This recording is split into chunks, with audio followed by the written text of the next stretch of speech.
시장 키포인트 시간입니다. 주말 사이에, 주말 사이 아니죠. 연휴죠. 연휴 사이에 네. 이제 미국과 중국에서 경제 지표들이 다양하게 나왔는데 네. 그 부분들이 시장에 많은 영향을 미쳤던 것 같습니다. 맞습니다. 사실 월요일에는 미국 시장이 뭐 반도체를 비롯한 이제 전체적인 시장 상승에 있어서 어제 같은 경우엔 우리 괜찮지 않을까 했는데 보시는 것처럼 이 소비와 관련된 지표, 특히 중국에서 안 좋은 뉴스가 나오다 보니까 시장 전체적으로 하루짜리의 방등이었나 이런 우리나라가 어제 또 쉬는 날 하필이면 좀 안 좋은 뉴스들이 나왔습니다.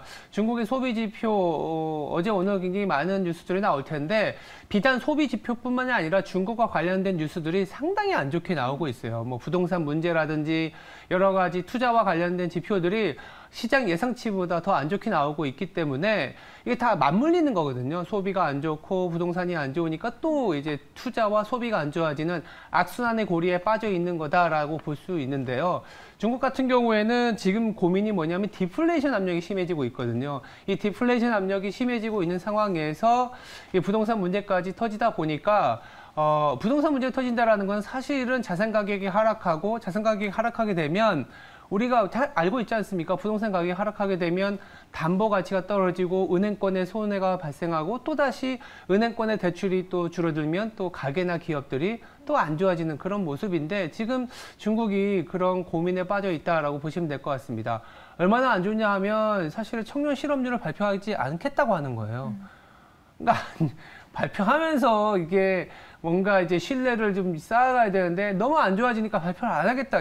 안 하겠다는 뉴스 자체가 사실은 지금 시장에 굉장히 고민을 주고 있는 상황입니다. 물론 기준금리도 내리고 여러 가지 보강 정책을 발표하겠다고는 했지만 중국이 정말 디플레이션 내지는 이런 소비와 관련된 침체가 정말 벗어날 수 있을지에 대한 고민들이 지금 있는 상황에서 또 간밤에 미국의 소비의 고민은 너무 잘 나왔어요. 네.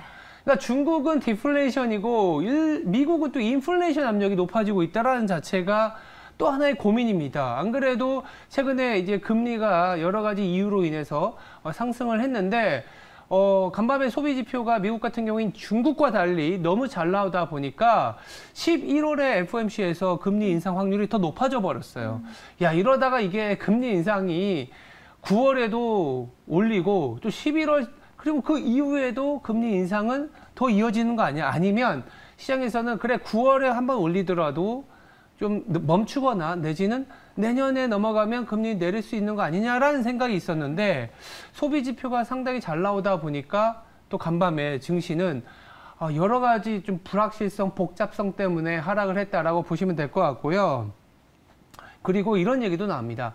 미국이 지금은 소비가 좋은 게 초과저축 때문이야. 초과저축이 상반기에 이제 소진되기 때문에 하반기부터는 잘 아시는 것처럼 학자금 대출 상환이 다시 재개가 되고 초과저축도 사라진 상황에서는 과연 미국도 이러한 강한 소비가 이어질 수 있겠냐.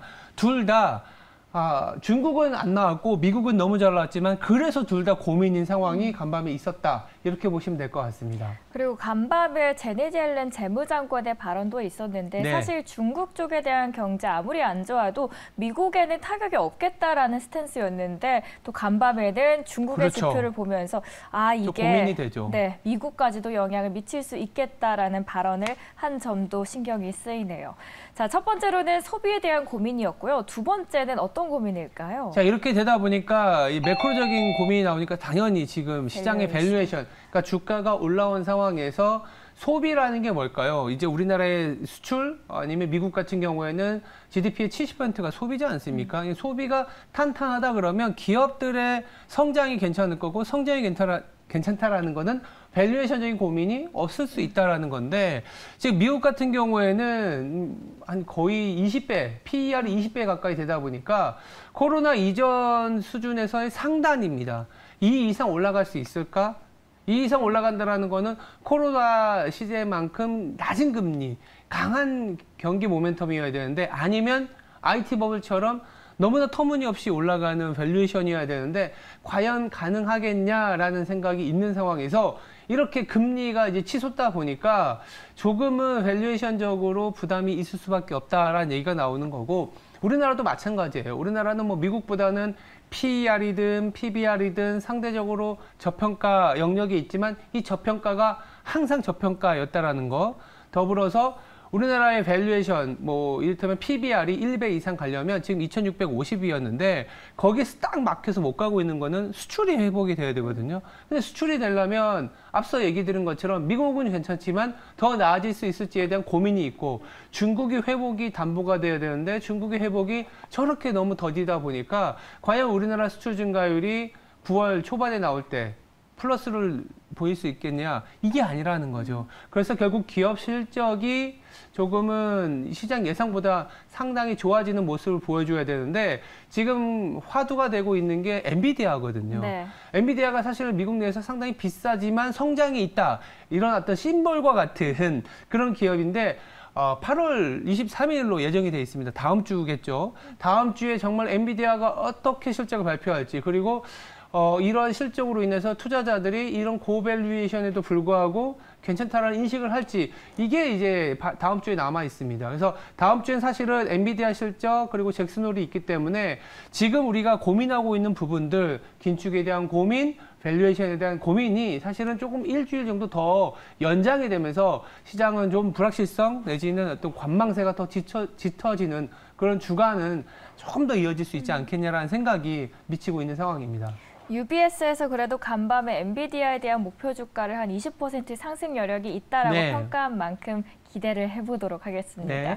자, 마지막 키포인트 알아볼게요. 자, 이렇게 되다 보니까 우리나라 시장 최근에 환율이 네. 조금은 들썩들썩하고 있습니다. 왜?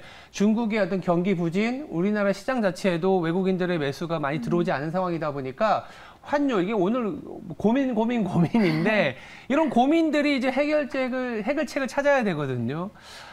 두 가지 포인트가 있는 것 같아요. 첫 번째는 우리나라 환율이 사실 이머징보다도 최근에 좀 약했어요. 네. 그 이유가 얼마 전에 나왔습니다.